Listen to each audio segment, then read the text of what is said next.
What's up, guys? I wanted to get a little bit of it. Actually, hold on one second. I got to close this door.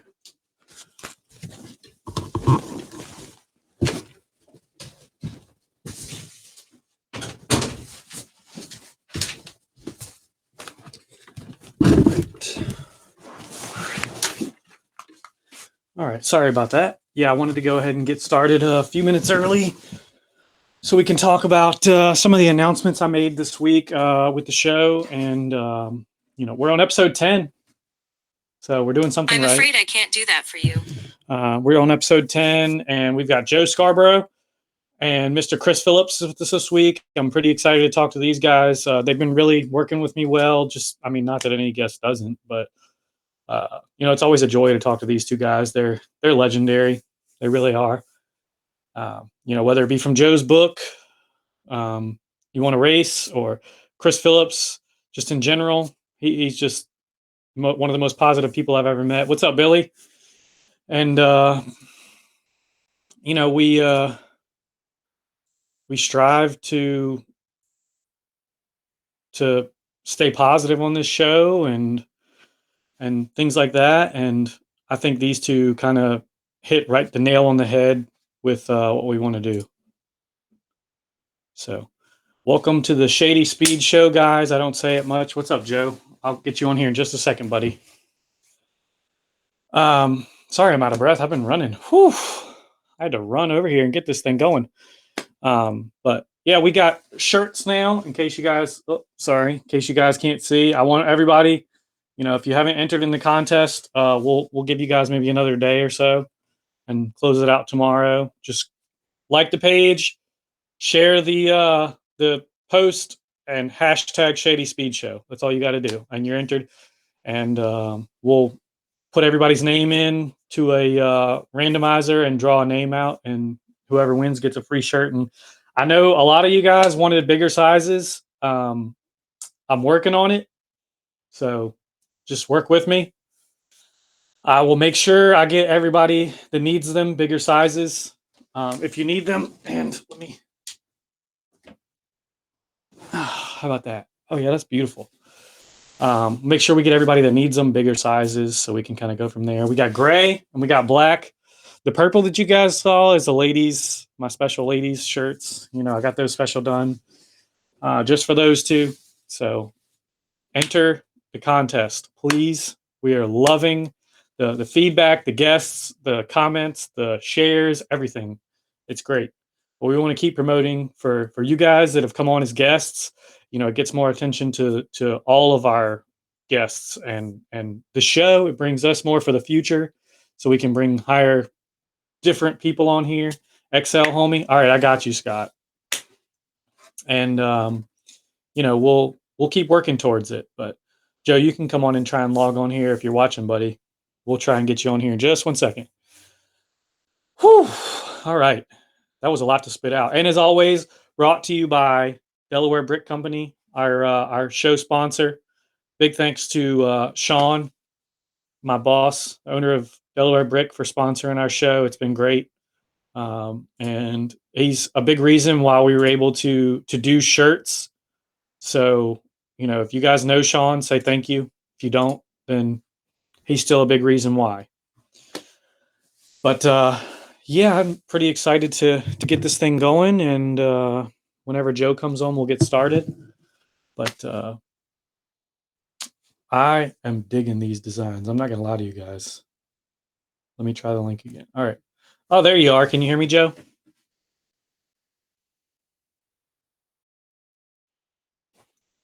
I see you. All right. That's all right.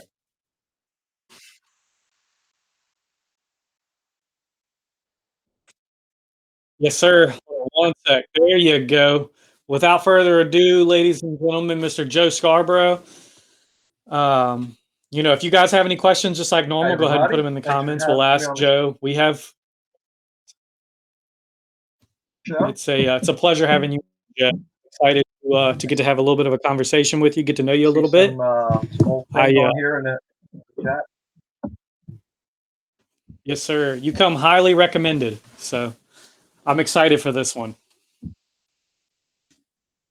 Before we, dive into can you hear me? Right. You got me? Yeah, yeah, it's a little laggy. We had a better feed earlier when we did the test, but that's Oh, okay. All right. laggy. All right. Cool. I can hear you. It's just a little bit behind. Yeah. Before we get into, the deep diving of stuff like that, and I wanted to let everybody know, like, how you got started in racing.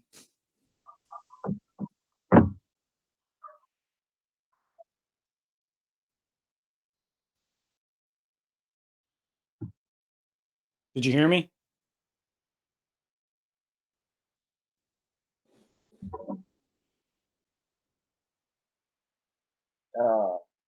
No, can you hear me now? I don't know what's up with the lag. When we tested earlier, it worked fine. Figures.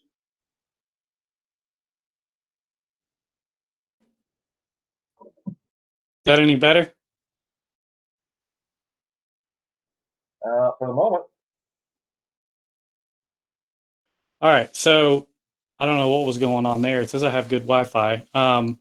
So I wanted everybody to know how you got I your don't know. start in racing. I got solid signal here too.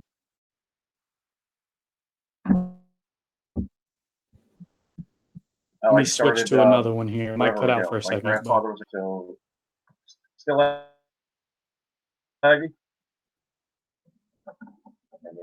All right. Can you hear me now? Is that better? 1, 2, 3, 4, 5, 6. Look, I can count too. Yeah, that was good. That was good. All right. Cool. Yeah, I had to switch to another network over here. Chris says you're dead as a doornail, deaf as a doornail anyway. So my turn to talk. Or am I waiting for you?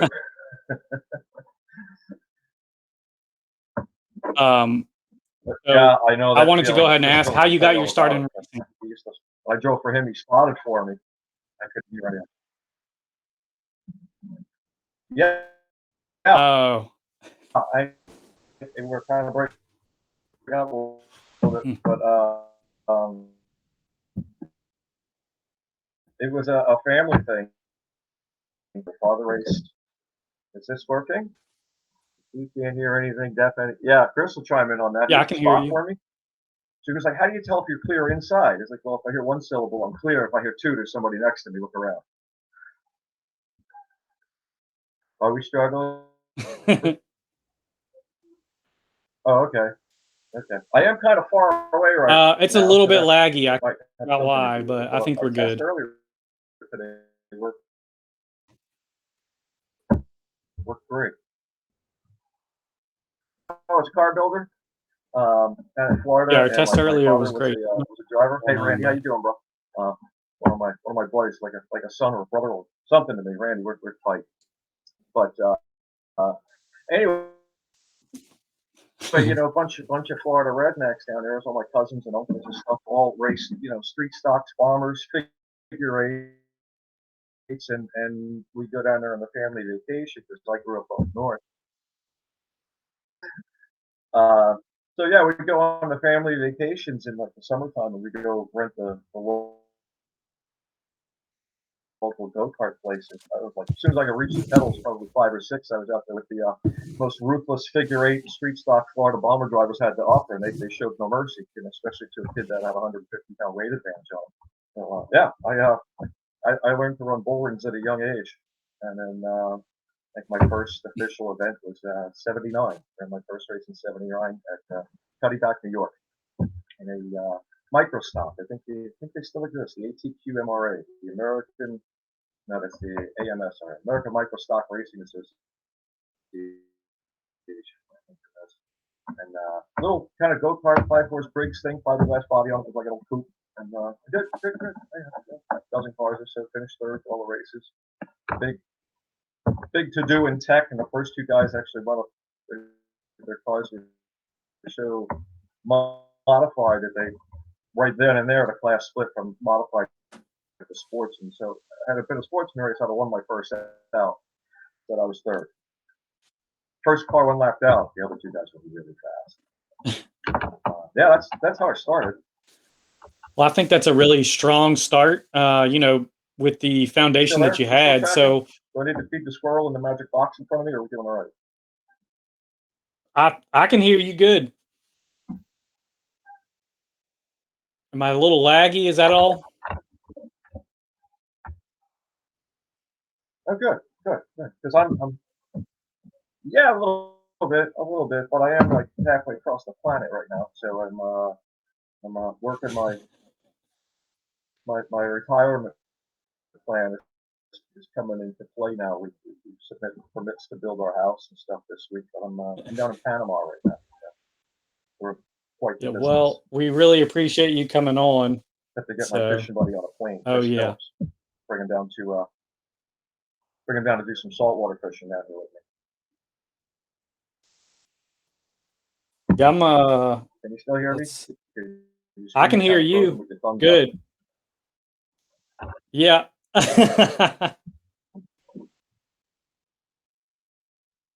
Randy said he bets you can at least buy Now gas. By I the way. will.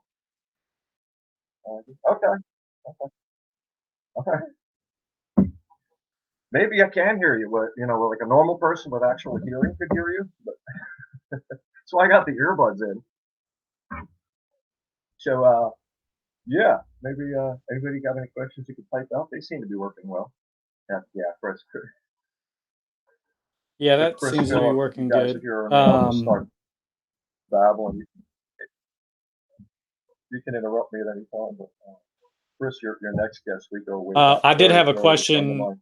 And, I started driving for him at Southside a couple of years back. Oh yeah, shoot.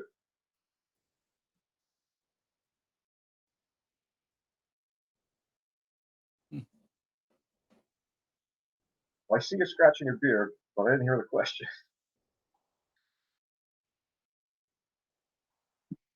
Sorry, Technology. it was talking over you. We're having it's like I'm trying to count in between, 1, 2, 3, 4, 5.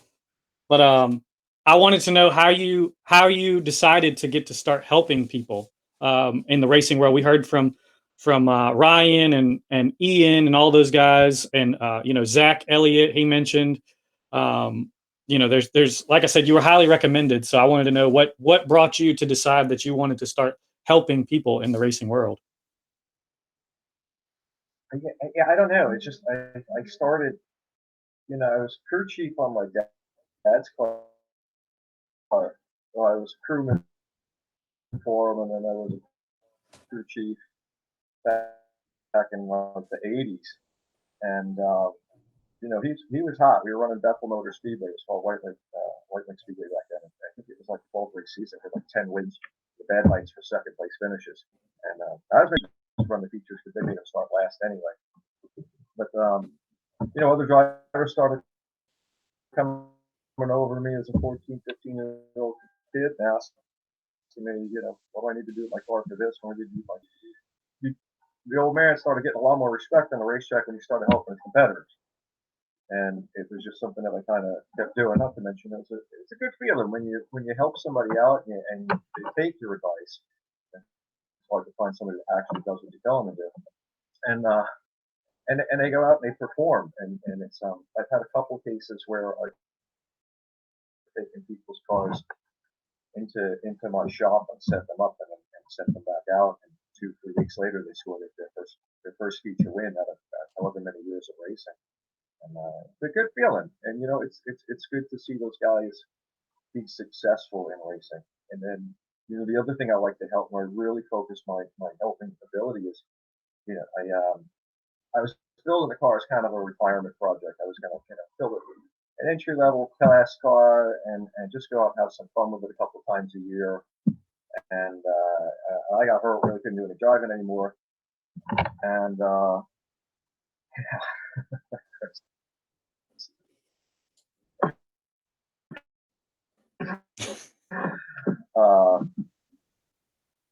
so I wound up putting Ryan Hutchins behind me, Randy's brother, and which was kind of a death trap. He rolled it into our shop and we opened up the trunk deck and it was like, you're not going anywhere with this car. And like, don't they do safety inspection at that truck? I mean, the fuel cell would everybody fall out of it. Yeah, yeah, lead blocks bolted to tin, and I didn't know. The kid's just, he didn't know. He was young at that time. Ryan's probably, I don't know, 16, 17 years old. He's, brand So new. I think, Um, you know, with the people so that you've helped we did a bunch of work on his and car and got him things out. And, like I that, won't answer if you want to. and I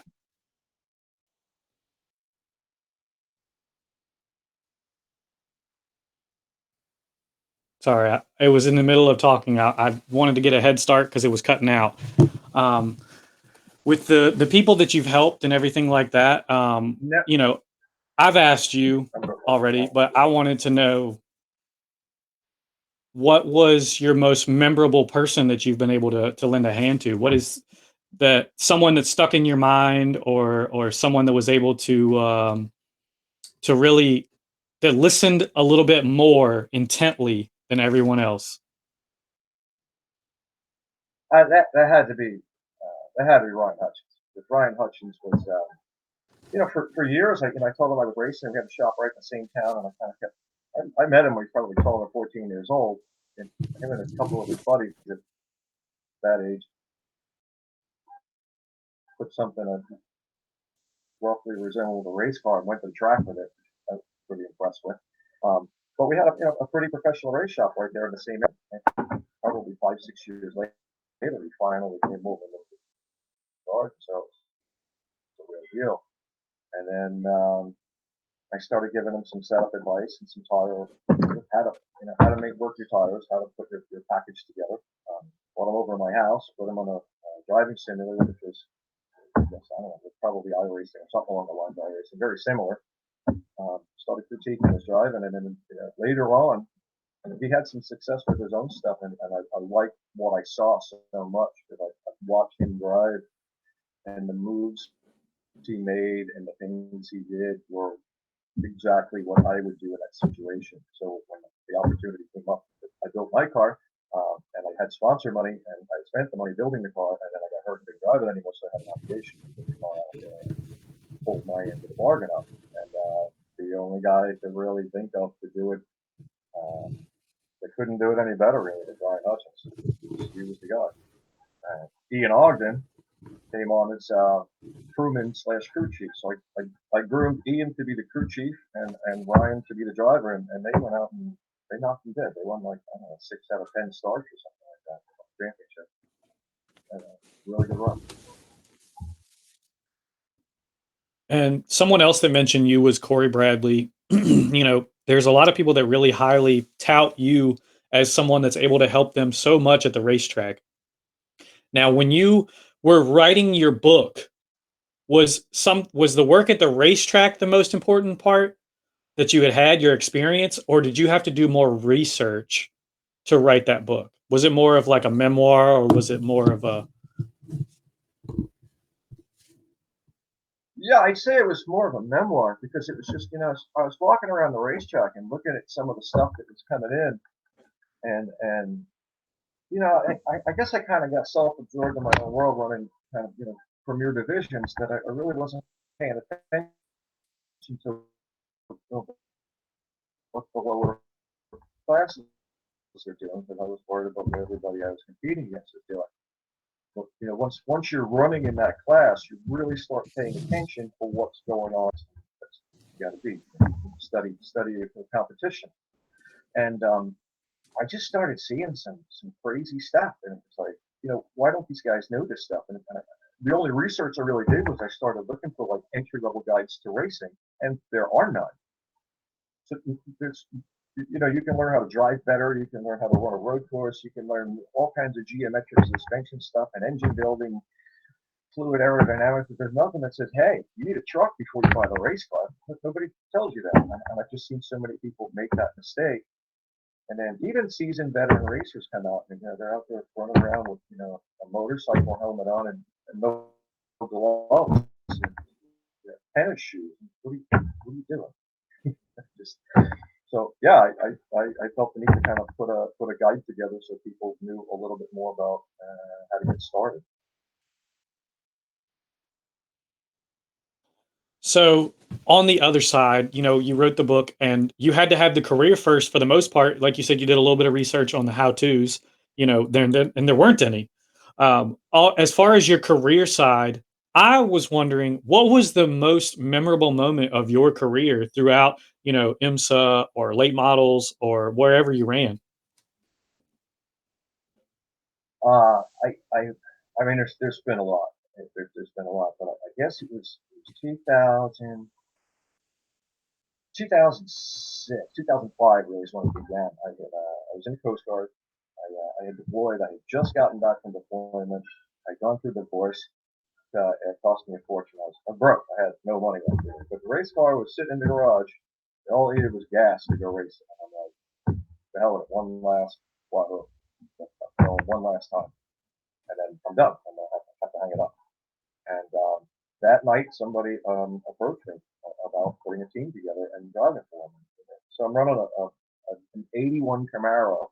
I mean, it was an '81 Camaro in the sportsman class at Saluda, a 25 car field, and I'm running like ninth with the car, and it broke because I had no money.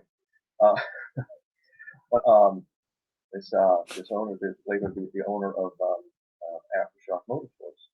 She's like, "That's amazing. I want to race team together. Can you drive a sports car? I have a sports car team." I'm like, "Lady, I could race a roller skate down a hill right now. I have nothing."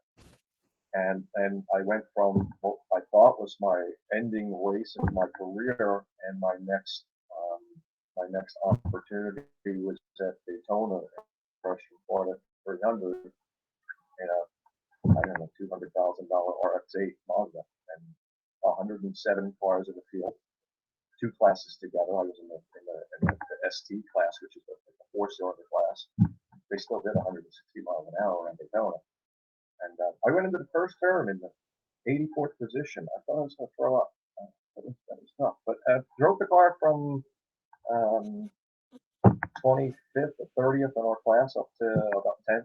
It didn't work out well in the end. My co-driver got hit and wrecked, but we still finished 20th in a 50-something car field. But, yeah, that was the most memorable moment of, this is your big tryout to get back in it. And where is it? Daytona. So yeah, that was huge for me, and it opened up a lot of networks for me to make career opportunities outside of just being a race car driver. I got opportunities as a tactical instructor. I got opportunities working for General Motors as a program for Corvette, Camaro, GMC trucks, Cadillac.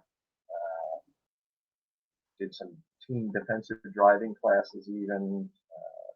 Started with my own company. Did things for I guess what you call high end clients.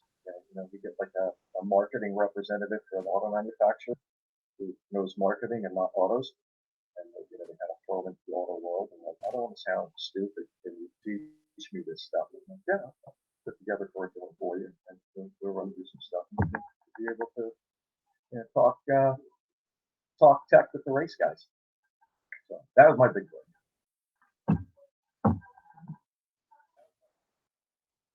And we got Chris waiting, but before he comes on, I had one more question for you. As far as you've been an owner, you've been a driver, you have been a crew chief. What is the most rewarding position for you that you have played at the racetrack?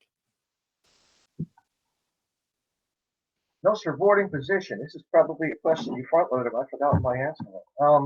Man, I've had some amazing moments. Being down at Daytona, sitting in a drivers meeting with Juan Pablo Montoya, Boris Said, Jeff Gordon, Jimmy Johnson. Back in the '80s, I got to work on a crew with Dale Earnhardt for a couple of races. There's just been so many great opportunities and great people like Chris Phillips and Charlie Jarnett, Rick Aston, Van Paul, and so many others, Fred Graff. I could go on and on for the different people I've had the opportunity to drive for and work with. And it's been a fantastic opportunity. It's been a great ride. It's been a great ride. Really enjoyed it.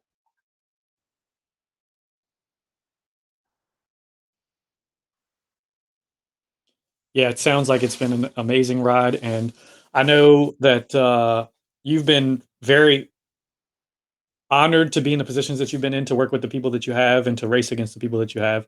And I know you've mentioned Chris several times, so we'll go ahead and bring Chris on and let you guys talk for a few minutes, and let you guys maybe reminisce a little, a few stories, maybe back and forth. So we'll kind of go from there.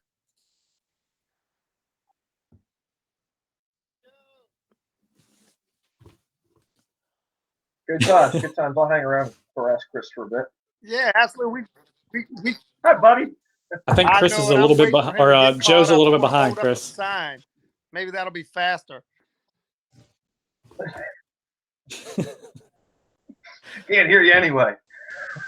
And we want to have you guys back to the river singing. Yeah, man, we're coming back up at the end of the month. I gotta take care of some stuff, ship my things, sell the house, and yeah, we're gonna come invade your place for a couple of days, hopefully. Go drown some worms. You got it, man. The catfish are biting like crazy, and they are big this year. So. Oh yeah, I got one down here too. Yeah, get an 8-pounder.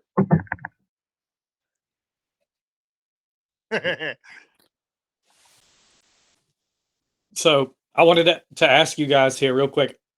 What do you remember when you guys met and well, how if you're you asking met? me, the first time we met, I don't remember, but Joe remembers, was at Stock Car Products buying parts.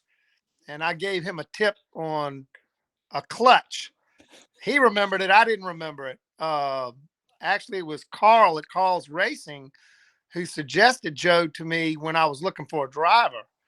And wow, he sent me his resume, and I was just shook his hand and said, "You're hired." It was awesome. Yeah. Heck of a resume. If you read it, it's a big deal.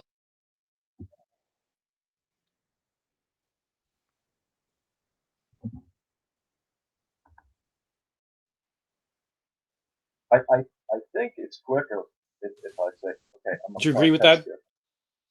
I'm gonna say something. Yeah, I'm gonna say something and text it at the same time. You tell me which one you get first, because it might be faster for me to just shut the hell up and answer my text. So 3, 2, 1, go. How did you get so daggone good looking is what I want to know. It's the sun, man. Sun. I've been working on my tan.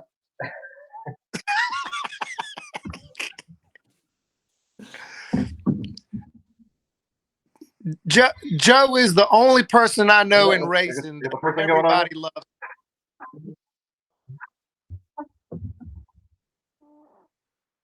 I don't know about everybody. Uh-oh. I've rubbed a few people the wrong way. Nah. No. It's a matter of respect. Just, treat them the way you want to be treated. Really. So you guys have worked together, and I'm assuming you've raced against one another, being around as long as you have. Has there been a time maybe Joe racing against your driver or something, Chris, has had to give your driver some tips or give your driver some lessons or a heads up or something of what they're doing? Believe it or not, we've never had that opportunity, because he was mainly racing modifieds and I was late models, so we never had that opportunity. And I put him in just like Joe said, he came to Virginia and all of a sudden he's a modified driver. But that's just how it ended up, I suppose. He can drive anything, including remote control cars. Yeah, it seems that way.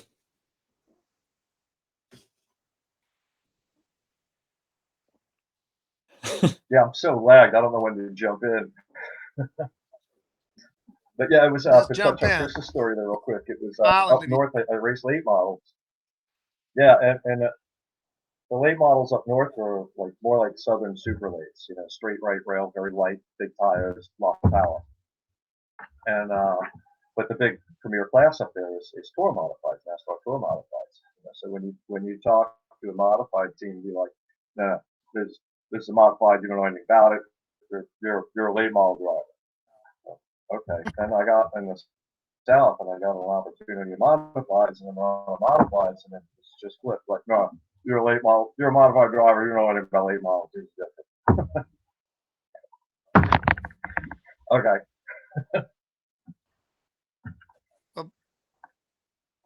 So I know Mason started out for you, like Chris. He started out in the late models for you. Have you run against Mason, Joe?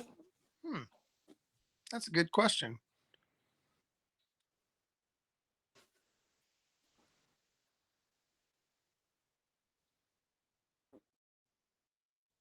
We're just having a stare down, man. That's all it is. I mean, we got to do what we got to do here. The man's in Panama. He is. He He's is. in Panama. Can you still hear us, Joe? Or are we starting to fall further and further behind? Yeah.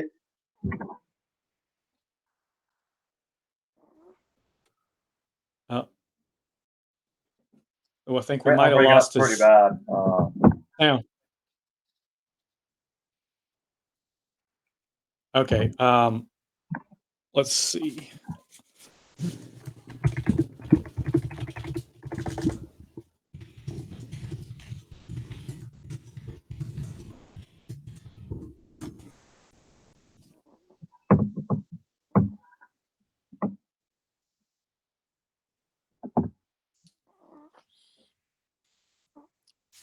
Did you get that? Yes. Yes. Once or twice. Yeah, I don't know if you guys can hear. So yeah,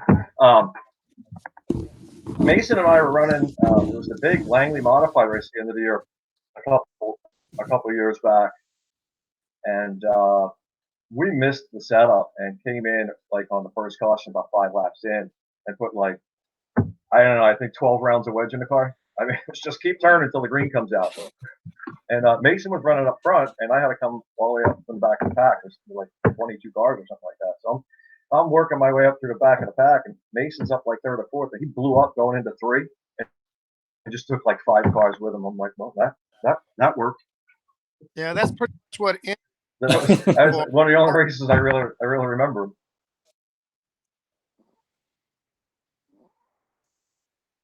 Now, so I broke up that. Being that Chris can hear me, I'll just type to Joe when I want to ask him. So since Mason started driving for Chris, I know you guys, like you said, you haven't really. Joe, you stopped racing, I believe, before Mason started running for Chris. What happened was Okay. Joe was driving for me, and he drove a full season in the late model, and I think we finished third in points. We didn't win any races, and I think I talked about that in another podcast.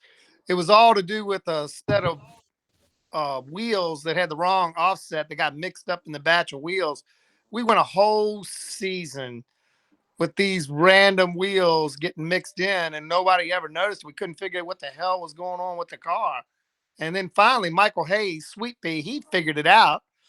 And anyway, by that time, the car we it was just so difficult to try and unwind all the stuff we had done chasing this car. It was nuts.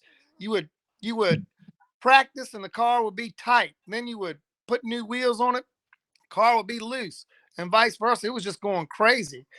But so then we finally got that all sorted out and started the next season. And Joe ran one race, and then he ran a race in the modified, and I think he and I think it was Rudy tangled up, Mike Rudy, and it was probably Joe's 15th concussion. And he came to me and said, "Boss, I'm done. I'm not going to drive anymore. I've had too many head injuries, and I want to be able to tie my shoes when I'm an old man." And I was like, so he bowed out. And anyway, that was when we got Zuskin to take over the ride, because Zuskin had driven for me before, and we kept the number 37 for the whole year, kind of in just as a salute to Joe. And won a race. I think might have won 2 races that year. But anyway, that's how it played out. And then Joe took up crew chiefing after that, and he hooked up with Ryan Hutchins, and they whipped butt at Virginia Motor Speedway. So that's how the whole thing went down.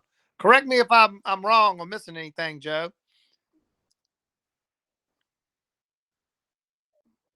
He's been typing in the comments here. He said he had two No, concussions no, early in you got it. 2015, You can hear and he also me. And then I hooked up with the veterans organization out here at Virginia International Raceway. So they were doing endurance road racing.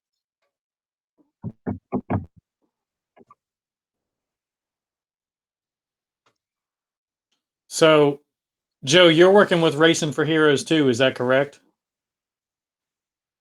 Yes. I don't think he can hear me, Chris. Okay, never mind. He's good. I can hear you, but the lag is, I don't know, it's really bad right now. Endurance.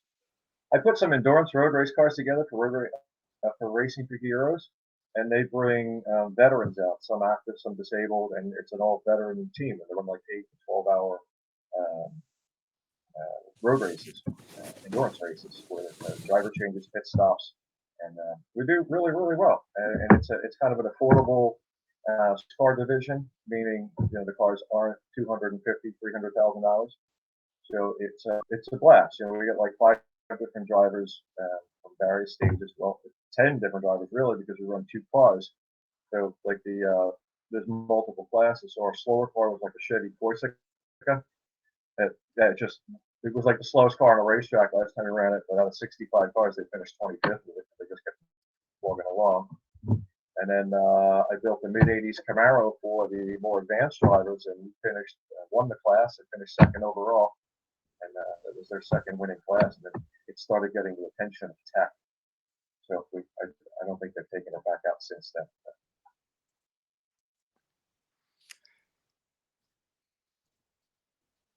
Yeah, that's awesome. I always like hearing about Racing for Heroes. It's a terrific organization, and I know they've had, we've had Ian on here. He's worked with Racing for Heroes, and Ryan, he had a little bit to do with Racing for Heroes. But it's such a great organization. Anytime I can promote that, what they do and what they do for our veterans, it is just a real honor to be able to do that, because people like you being able to come in and help them build the race cars and push the race cars and get the right people in there that deserve to have something, an opportunity like that after what they've done and sacrificed. I just think it's a great thing that you guys all do working with that organization. But Joe, I think we're going to go ahead and try and give a little bit of time to Chris. It's been a real pleasure talking to you, and I hope that we can get you back on here in the future again. Yes, thank you. See you soon, Hopefully bud. better connection.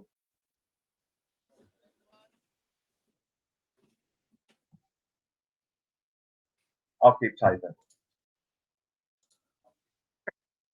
Oh, well, he was still talking. Well, oh, I hear all right. Can you hear me good, Chris? We're synced Awesome. up, I think. Perfect. So Chris, I met you in 2016. I was working for your company, CR Phillips, and about that same time, Mr. Mason Bailey came in and was working with us a little bit. Right. And then he started driving for you not long after. But I can honestly tell you that Mason was probably one of the best choices that I think you could have made. He's a talented young kid. And how do you think bringing Mason in really affected your team? Well, I was never interested in young guys. Never ever driving cars for me. I always liked the old veterans, and always wanted to be with have a guy drive for me that I could hang out with, kind of as a group, and somebody my age. But I don't know, Mason, just with his the integrity he has about himself, his work ethic, his skill behind the wheel. It's just I got to know him as he was running the modified, and just I took a shine to him, on a personal level as well as a driver. And so I really liked him being part of our organization. He gets it done, man. He's a wheel man all the way, and just extremely smart, talented. Like I said, great work ethic, great team. Brought a great team with him. And just nothing but positive things to say. You always feel like, you have a chance to win a race if he's behind the wheel. So, I agree 100% after watching him drive. And Joe asked, didn't you change a steering box for Mason after he watched him in the car? I'm sure we did. We had a 12-1 in it, and he was just actually Joe watched the in-car cam of him qualifying, and he was all over the place with that steering wheel. So we put a little quicker box in there. I think it's a 10-1 or 8-1. I'm not sure which, but made quite a bit of difference. Everybody's running a 10-1 now. I'm behind the times, and Yeah, I think, 12-1, you were used to those old school guys driving. That was how an old school car probably drove, was more of a 12-1 style. oh But yeah, also, while we're talking about your drivers, we've seen on Facebook. I don't know if the people watching have seen, but Mr. Hendrick coming out and driving with you guys. How has that been? it was a pretty good deal. We took the 20 with my brother Sonny Allen driving, and the 11 to Shenandoah this past weekend, and it was a big hoopla with the flying 11. Bringing that back to life, and how that whole thing came about was Roy's son Chuck. His father-in-law has a place at the river, the same place that we do, and Chuck came to me and asked if Roy could park his RV down there, and I was like, sure. And anyway, Roy and I had never really spoken a whole lot through the years. It's odd that we haven't, but when he came down there for the weekend, we just talked racing, racing, racing, and man, I got this crazy idea to put him in the car, and I wanted to copy this car that he whipped butt in the early '90s called Christine. It was I don't even know what chassis it is, but it was baby blue on the inside, red with the black nose and the black rear bumper. So we created a modern version of that same car. And we went out there this past weekend, and we just really, golly, we didn't have a chance to shake the car down. And I'm not making any excuses. It just is what it is.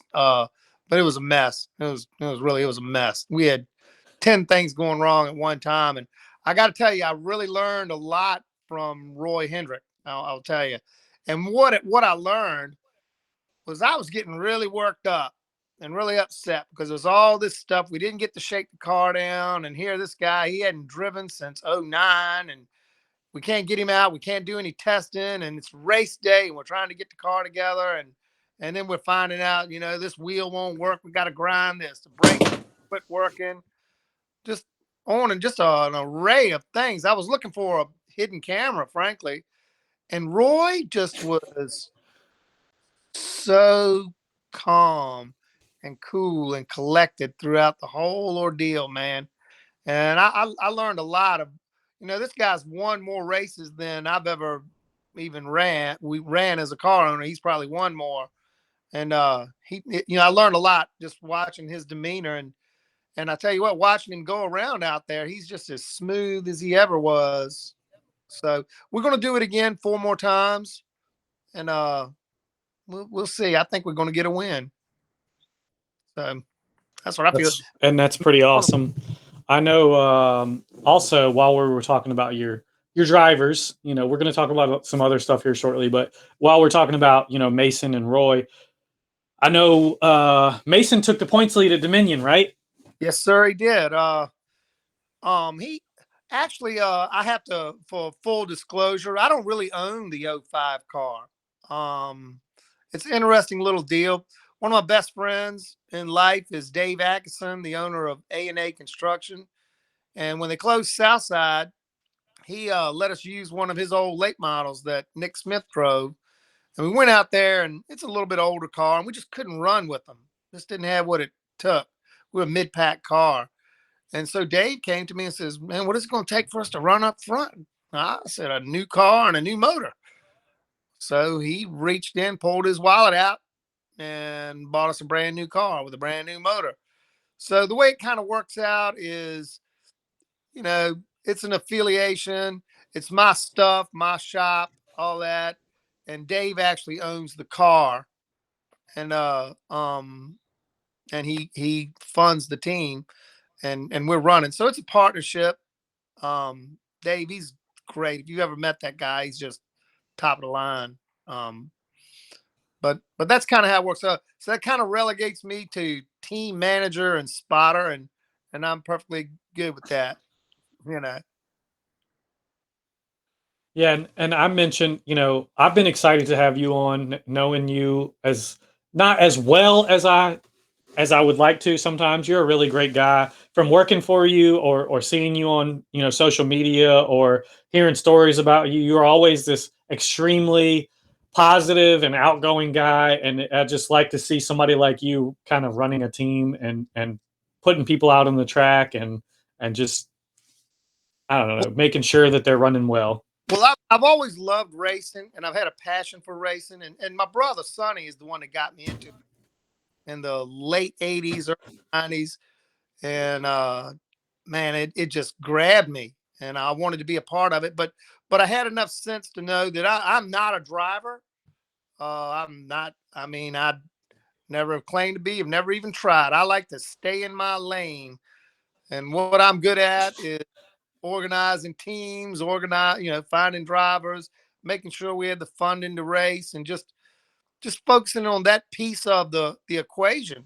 And there are no good drivers out there that if you have success in racing, it is truly a team sport. It's not one guy. It really is not one guy. It takes a whole team. You got to have everything. And I like to be the guy to orchestrate that. And that's my strength, I believe, and always has been. Yeah, and I think that's a really strong suit to have. Going back to how you started in racing, was your brother already racing, and you just kind of tagged along and went to the racetrack? That's exactly right. My brother was driving, probably like I said, he was in the grand stock division in the '80s and then early '90s. And I went out there as a crew member. I'd never even gone out to the racetrack, and I went out as a crew member. And man, I've always been a gearhead, and I just couldn't believe I'd never even seen my brother race before. And he didn't have the stuff or the money or the funding to really run full time. So I went into business in '98, '99, did this really big job, made a little bit of money, and I ran straight out and bought a race car of it. And anyway, tried to buy Denny Hamlin's car, but Michael Perkins, he beat me to it. He bought that car. So I ended up buying a car from a guy named Shea Stamper. And Billy Morris had driven it and actually won with the car on the last race with it. So I just bought the car. I was like, oh, we'll buy this, we'll get this one. If we can't get Denny's, I'll buy that one. So we bought that one and didn't have a clue what we were doing for the first couple of years. And a lot of guys helped us out. Richard Davis in particular, Jerry Dance, a lot of those guys. We're still great friends with them today. And they taught us what was going on. And we had success really in the mid 2000s, early mid 2000s with Sonny. He won some races and even managed to pull out a win last year at Shenandoah at 62 years old. So the old guys can still do it sometimes. So Yeah, they can. It's not always about age. Sometimes it's about knowledge. So it's a little bit of a trick behind the wheel. Sometimes you just got to have that little bit of know-how. But yeah, I know I know that you've been around the sport of racing for a while, and you've had different drivers about or 20. different teams you work with. Or how many? Like I said, bought a car in '99. If you don't count the 5 or 6 times I went out there in the '80s and '90s with my brother, I jumped in full time in '90. And really 2000 was the first year. So it's 2021, and I've pretty much been steady. I had 1 or 2 years that I was pretty slow with it, but have ran more full seasons than not in 21 years. So So, not to push you like towards it or nothing, I'm just curious. Has there been a time where you've ever thought about getting out of it? Or are you stuck like you want it? Yeah, my wife raising hell with me to get out of it. She hates it. But you know, but I love it. You know, I just love racing. I love being a part of. I love the competition. I love the people, and I don't know. She puts up with it. She does put up with it. But yeah, I thought I actually have had some trouble with the business a few years, like in like '06, '07, and I sold out for a minute, laid low, and then turned around and got right back in it when things got better. So when the business struggles, I'll take my mind off of racing and dedicate myself to that 100%. And I have had to do that a couple of times through the last 20 years, but generally no. If I can race, I'm racing. Yeah, I've been blessed with a wife that is a racer herself, so I don't think that is going to happen on my end anytime soon for a long time. But the daughter's coming up, so she's going to need something to drive. Oh man. Now, yeah. Um, as far as all your drivers that they've raced against a lot of people. Has there been any rival or maybe just another Oh, strong team that's really stuck out to you? oh golly, man. We've had battles, Sonny and Johnny Eversaw. We were going at it tooth and nail and arguing and fighting and carrying on. And Sonny and Mike Greathouse, that was happening. And then you had Nate, Chris Dotson, and Zuskin and Dotson and Zuskin and Eddie. I mean, golly, it's just, if you're up there battling, you're battling. But generally we keep it, as far as angry and fighting and carrying on, not too much of that. Not really. I mean, you have those nights, but there's really nobody in racing at all that I am angry with or even dislike even today. I mean, there's people that don't like me, but that I don't reciprocate. I like them whether they don't like me. I'm fine with that, you know. I don't know how anybody can not like you, Chris. Oh, there You're a it is. really outgoing and fun guy. Yeah, right. You I said try, the same thing about Joe. well, in this sport, this is what I do with this sport. I try and help teams out and drivers. I'm always glad to help certain teams out if somebody has trouble, and always try and step up and the racing gods smile on you if you're generous and not so much with money but parts and time and knowledge and just things, just helping guys out and always helping the track out, not trying to stir up too much stink and try and get the car count up. I've always looked at it from a show business point of view. I don't want to win a race with 5 cars. I want to win a race with 25 cars. you know So I've always, Yep, 100%. yeah. I didn't mean to cut you off. So the 2021 season, I know after COVID and everything last year shut a lot of things down. What brought you guys to want to go to Dominion? I know it's closer by for you guys, but was there something that stuck out more about Dominion Raceway than anything else other than how close it was? The proximity, that's what I mean. I was really scared and wasn't sure I wanted to run Dominion because it's a big, fast, intimidating, expensive racetrack.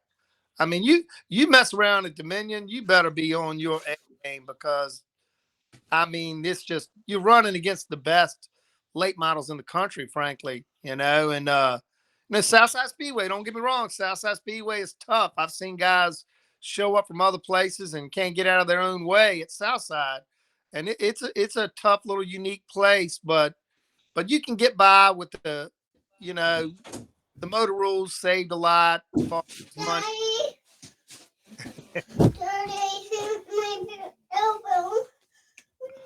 Okay, baby, can you go back in there? Can you? Elbow. I'll be out in just a minute. Okay. You need to kiss that boo boo. I love She's laying down. it. No, but Dominion, we were really afraid to run the track. That's why I'm tickled to death with the success we're having. And without Dave Atkinson's help, I'm not sure that we would be able to run. And I mean, he's one that he makes it happen. So, and then Tyler Hughes on board as crew chief. Really, really, he's got a recipe, and he and Mason, they just click like peanut butter and jelly, man. They really do.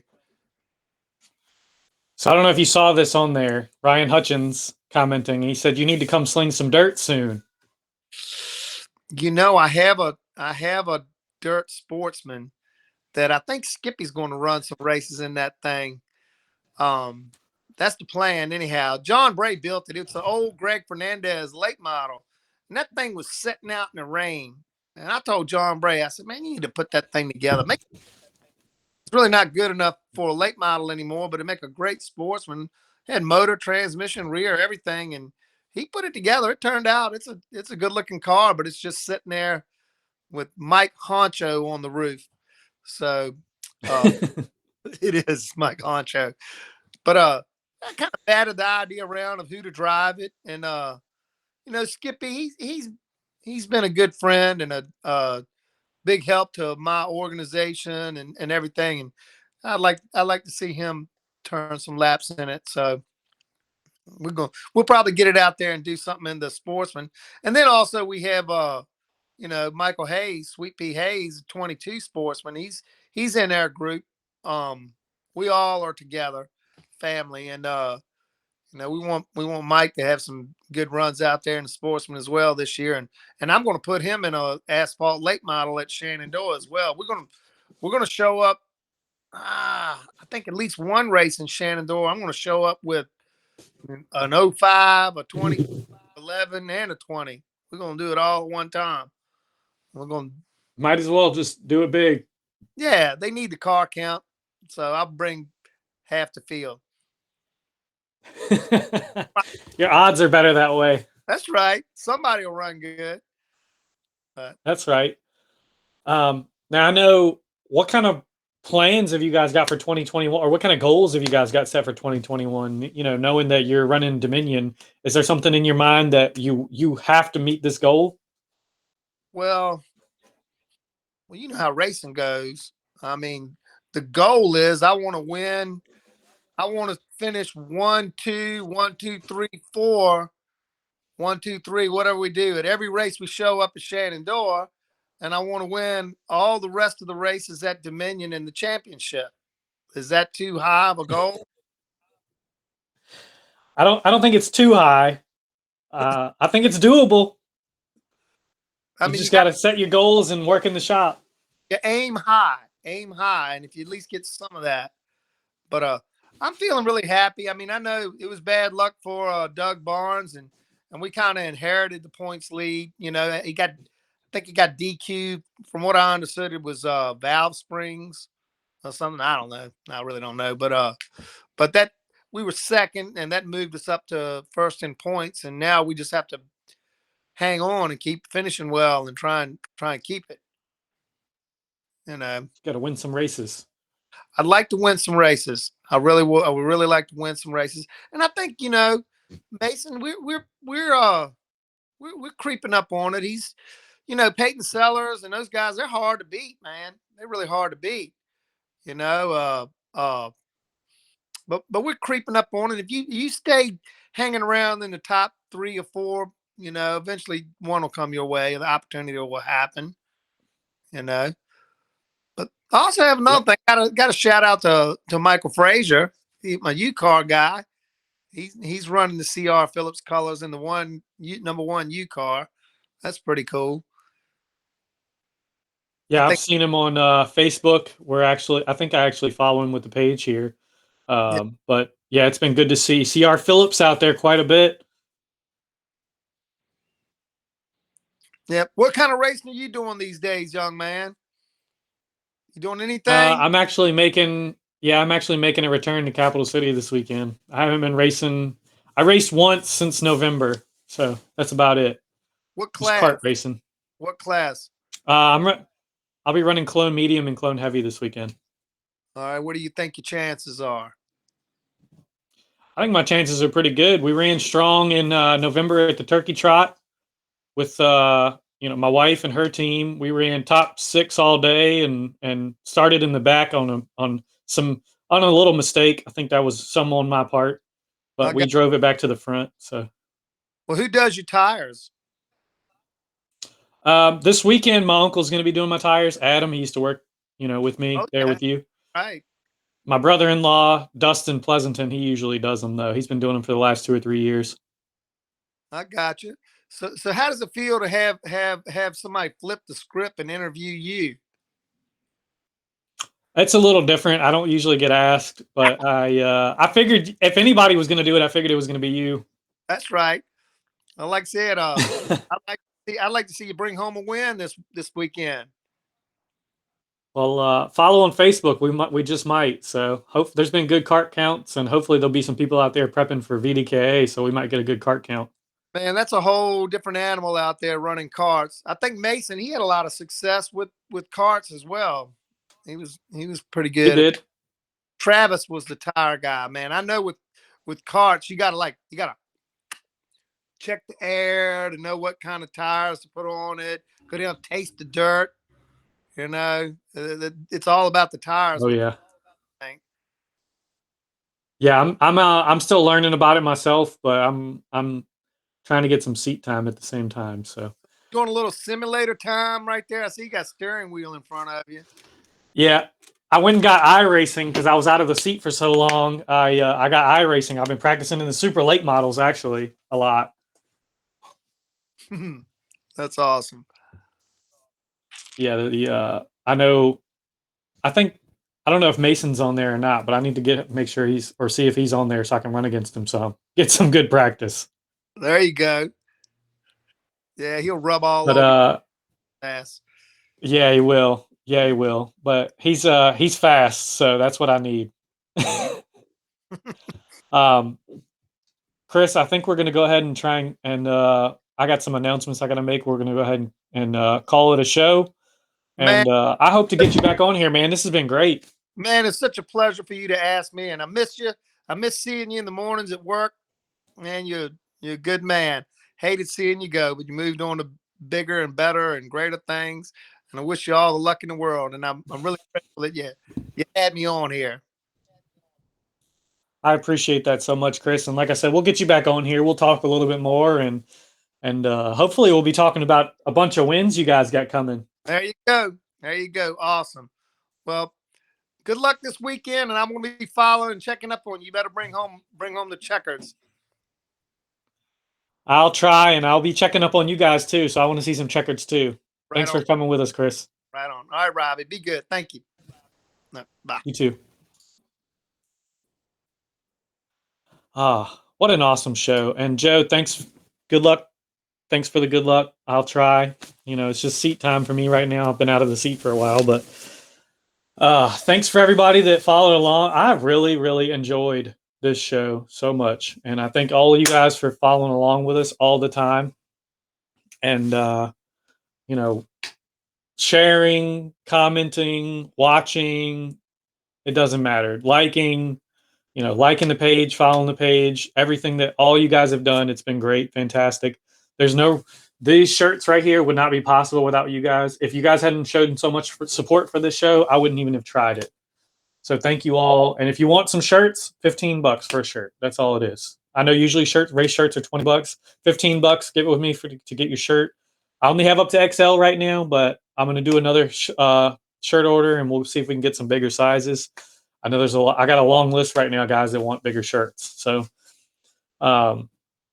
I think what I want to do is I have some people that have ordered shirts, and I have a couple people that have shared. And I want to go ahead and put those numbers in, and I'm going to go ahead and tell you guys who wins a shirt. So let me grab a pen here real quick. And then in the future here, maybe we'll be doing another one.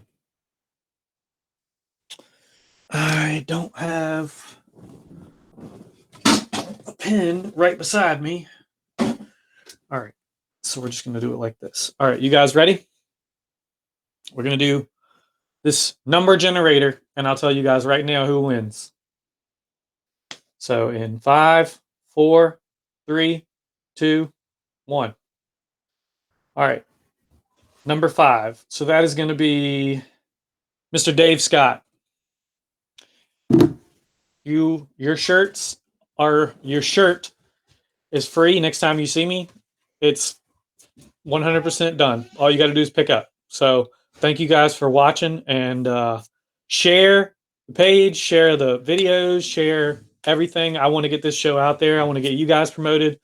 You know, we got some pretty awesome guests coming on, and I still have the guest announcement for next week, which is going to be pretty fun, I think, for you guys and for me. And we really enjoyed Mr. Scarbrough on here. And if you want to read a great book, if you're trying to get started in racing, if you're still trying to get started in racing, if you're already started and you're trying to maybe save a buck or two here or there, You Want to Race by Joe Scarbrough. Okay. I have the book. I've been reading it. I'm still working on it. I haven't finished it yet. Great book. Okay. Fantastic book. Now, Mr. Phillips, he's got Chris Phillips or CR Phillips Electrical. That's his company. Excuse me.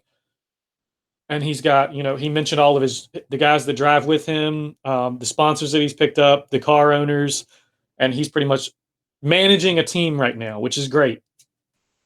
But give them all the support that you can. We love having those guys on here. We love giving them support. We love promoting. That's what we're here for. We want to promote everybody that comes on the show. We promote the show to promote you guys. So thanks everybody for tuning in. And our first guest for next week at 6 o'clock next Thursday is going to be Mr. Russ Wiles. He was an announcer for many years with me growing up. He's done many things since then. And I'm really excited to have him on the show. So May 20th at 6 p.m., Mr. Russ Wiles will be on the show. Our second guest announcement is coming out on Monday. So stay tuned, and I really hope to see you guys there. And if you have any questions, just like normal, I hope you guys enjoyed what we did with the show. We've been doing with the logos. We've been doing with everything else. And we're going to have stickers here for you guys in a couple weeks. So follow along with that, and we'll get you guys some stickers out too. But thanks for watching, and tune in next week for episode 11 of the Shady Speed Show.